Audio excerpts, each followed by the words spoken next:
Manufacturing account किन business के लिए बनता है? उन बिजनेसेस के लिए बनता है जो पहले प्रोडक्ट को मेक करते हैं एंड देन उसको सेल कर देते हैं। वो उसको बाय और सेल नहीं करते। अगर बाय करते हैं फिनिश प्रोडक्ट और बेच देते तो ट्रेडिंग बिजनेस बन गया।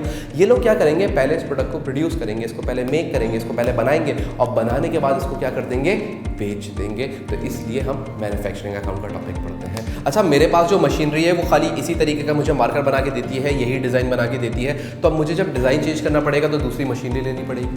मैंने ये सोचा कि यार जो दूसरी मशीनरी मैं मार्केट से जाके खरीदूंगा तो वो करोड़ रुपए की मशीनरी है, और जब मैं वो खरीद के लेके आऊँगा, हाँ, जब वो मशीनरी में खरीद के लेके आऊँगा तो उस मशीनरी के लिए मुझे कुछ लाइसेंस भी लेना पड़ेगा। सही है। तो पहली मैंने तुम लोगों को एग्जांपल दी कि अगर कोई आप ऐसी चीज़ खरीदते हो तो हम उसको स्पेसिफिक हैराउ मशीन बोलते हैं, लेकिन उसके लिए आपको एक स्पेशल लाइसेंस भी चाहिए होगा, क्योंकि आपके पास लाइसेंस किस चीज़ का था? सिर्फ मार्कर्स बनाने का, पेन बनाने का नहीं। क्या बोलते हैं? Finished goods. यानी कि अगर ये चीज़ प्लास्टिक ऐसी पड़ी हुई है तो वो रॉ मटेरियल है। अगर प्लास्टिक को बनाना शुरू कर दिया, मार्कर बनाना शुरू कर दिया, वर्क इन प्रोग्रेस है, और बन के तैयार हो गया तो क्या है? फिनिश्ड गुड्स है। तो ये वर्क इन प्रोग्रेस क्या होता है, पहले तो ये क्लियर कर लो। वो सामान, वो चीज़ें जो अभी तैयार नहीं हुई हो रही हैं। अच्छा, वर्क इन प्रोग्रेस का ओपनिंग भी सवाल में गिवन होगा और क्लोजिंग भी सवाल में गिवन होगा। मैंने बताया कि जो फैक्ट्री ओवरहेड्स होते हैं उसके अंदर तमाम वो ही एक्सपेंसेस आते हैं जो तुम अपनी इनकम स्टेटमेंट में रिकॉर्ड किया करते थे। लेकिन सर ये तो इनकम स्टेटमेंट नहीं है, यहाँ पे तो कहीं सेल्स वगैरह का जिक्र नहीं हो रहा, तो यहाँ पे तो आप प्रॉफिट तो निकाल ही नहीं रहे हैं, तो ये इनकम स्टेटमेंट तो नहीं है, तो यहाँ पे क्यों रिकॉर्ड करेंगे? तो अब बात को मेरी ज़रा गौर से सुनना। देखो, जब तुम कोई चीज़ मैन्युफैक्चर कर रहे होते हो, जब तुम कोई चीज़ प्रोड्यूस कर रहे होते हो, तो at the time of production, क्या तुम प्रोडक्शन दुकान में बैठ के करते हो या फैक्ट्री में बैठ के करते हो? फैक्ट्री में बैठ के करते हो। फैक्ट्री में बैठ के तुम प्रोडक्ट को तैयार करते हो, ये मार्कर जब फैक्ट्री में बन के तैयार हो जाएगा तो उसके बाद फिर इसको मैं कहाँ लेके आऊँगा? अपने ऑफिस में, अपनी दुकान पे, और वहाँ ला के बेचूँगा। ऐसे ही करूँगा, अपने ऑफिस में ला के बेचूँगा। तो क्या जो मेरी फैक्ट्री चल रही होगी, क्या उसके खर्चे नहीं आ रहे होंगे?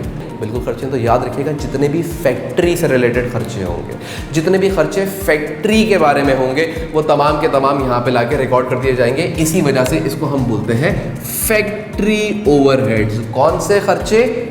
फैक्ट्री के खर्चे। क्या तुम्हें ये पता है ओपनिंग इन्वेंटरी की कॉस्ट कितनी है? नहीं, एक्स रख दो।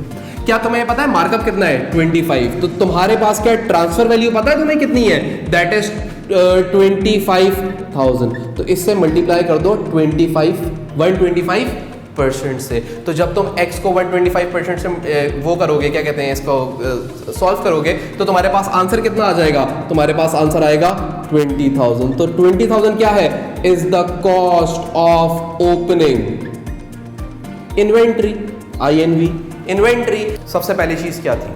सबसे पहली चीज़ थी मैन्युफैक्चरिंग अकाउंट।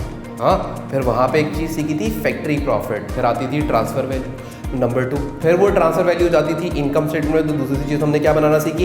Income statement. फिर इनकम स्टेटमेंट के अंदर एक नया अकाउंट बनाना सीखा जिसको हमने देखा था, जिसका नाम क्या था? Provision for unrealised profit. हमने उसका अकाउंट बनाया और देखा कि उसकी अकाउंट की क्या ट्रीटमेंट्स होती हैं और वो किस तरीके से काम करता है। उसके 3 केसेस हमने देखे, उसके अलावा कोई चौथा केस नहीं होता। और उसके बाद फिर हम लोगों ने चौथा स्टेप, जो कि हमने अपनी बैलेंस शीट देख ली। This is your complete manufacturing topic. अब हम पास्ट पेपर की तरफ बढ़ेंगे, ठीक है?